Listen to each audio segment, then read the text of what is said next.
শুভ দুপুরবেলা। তো by the way আমি চলে আসলাম তোমাদের কাছে। তো দেখতে পাচ্ছ আমার চাং টাং করা হয়ে গেছে, তো রান্না বান্না হয়ে গেছে। তো বাই দ্য ওয়ে এখন ফাঁকাটা তোমাদেরকে দেখাবো ঘুরে ঘুরে।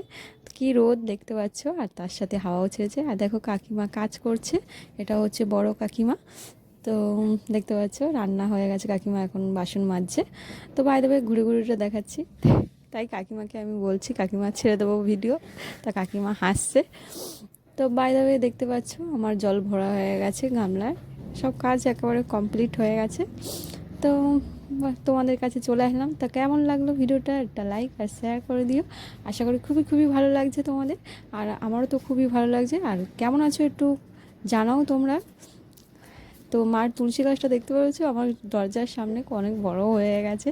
আর দেখো, আর একটা বাই দ্য ওয়ে তোমাদেরকে আরেকটা জিনিস দেখাবো। যেহেতু দরজার সামনে বলতে গেলে গেটের সামনে একটা কুকুর বসে থাকে, দেখো ও ওখানেই বসে থাকে। আর আমাদের বাড়িওয়ালা কাকু কাকিমা খেতে দেয় ওকে, দেখতে পাচ্ছ।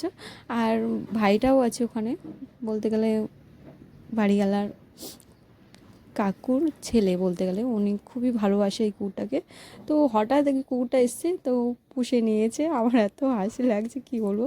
তো কেমন লাগলো, টাটা, পরে ভিডিওতে দেখা।